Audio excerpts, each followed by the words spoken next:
नमस्कार मित्र हो, माझी एक लघुकथा आपल्यासाठी सादर करतो आहे। शीर्षक आहे अनुपमा। साधारण परिस्थिती असलेल्या घरामध्ये चांगल्या गोष्टीचं मोठं अप्रूप असतं। जागा पाहून पाय पसणारी माणसे घरामध्ये असली म्हणजे अवास्तव कल्पनांना किंमत मिळत नसते।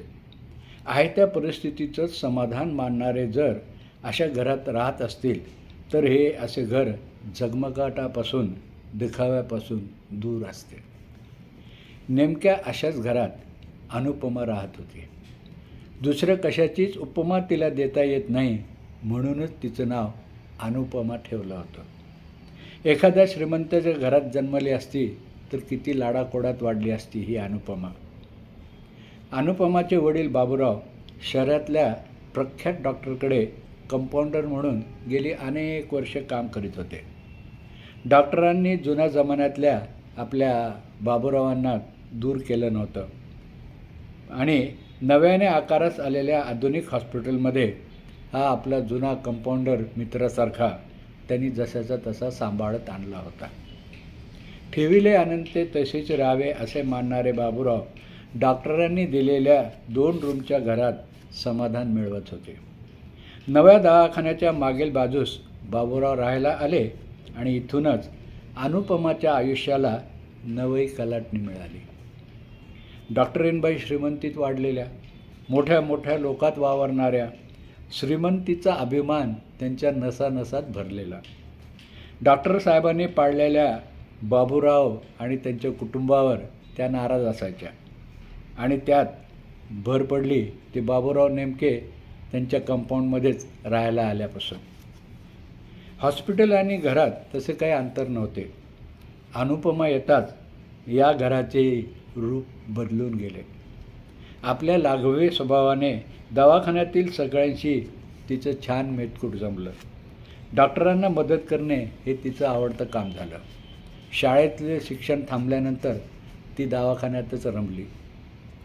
बाबूराव डॉक्टरांच्या उपकाराच्या ओझ्याखाली अगोदरपासून दबून गेलेले।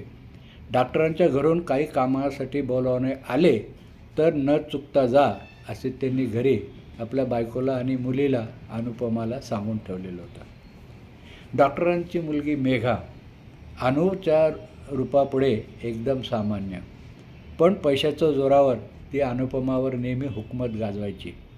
कंपाऊंडर म्हणजे आपलं नोकरच, मग तिलाही नोकरासारखी राबवून घेण्यात तिला फार आनंद व्हायचा आणि त्याला खुद्द डॉक्टरीनबाईंची छुपी साथ असायची, कोणीच नसेल तर उघड उघड साथ असायची। रोज सकाळी अनुपमा डॉक्टरच्या घरात येणार ही ठरलेली गोष्ट। डॉक्टरांची म्हातारी आई मात्र तिची रोज वाट पाहायची। अनुपमा घरात आल्याबरोबर सकाळच्या चहा पाण्याची बघायची आणि डॉक्टरांच्या आईंना म्हणायची, आजी मी तुमच्याकडे आल्यावर तुम्ही खुर्चीत बसून फक्त मला हुकूम सोडायचा।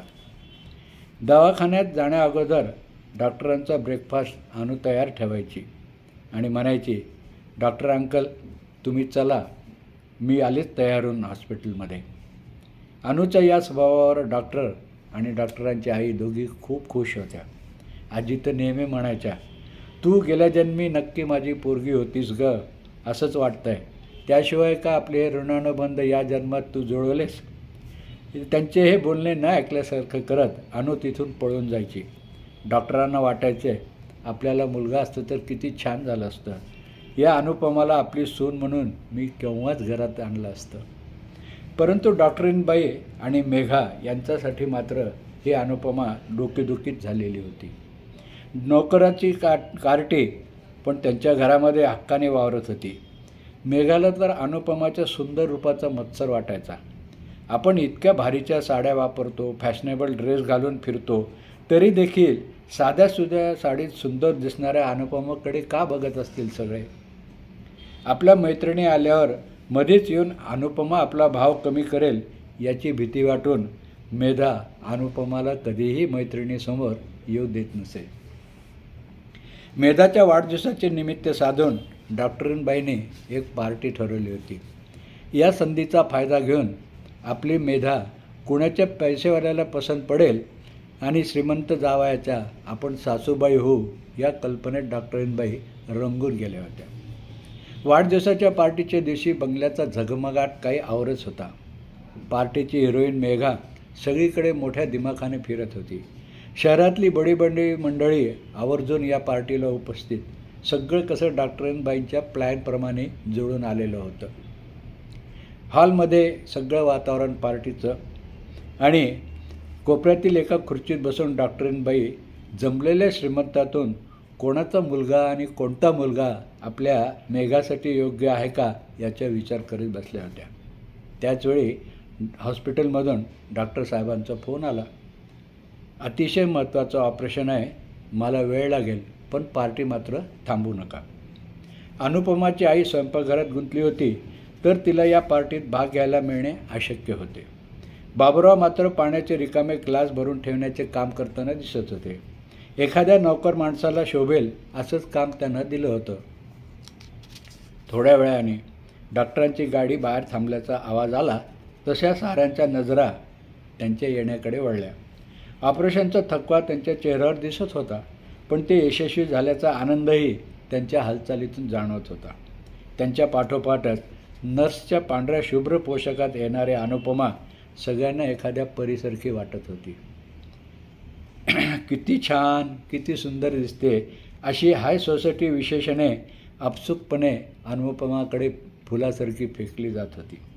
इतक्या वेळ मेघाच्या भोवती असलेली ही फॅशनेबल मंडळी लगेच अनुपमाच्या भोवती जमा झाली. मेघाला हा प्रकार आवडणे, सहन करणे शक्यच नव्हतं.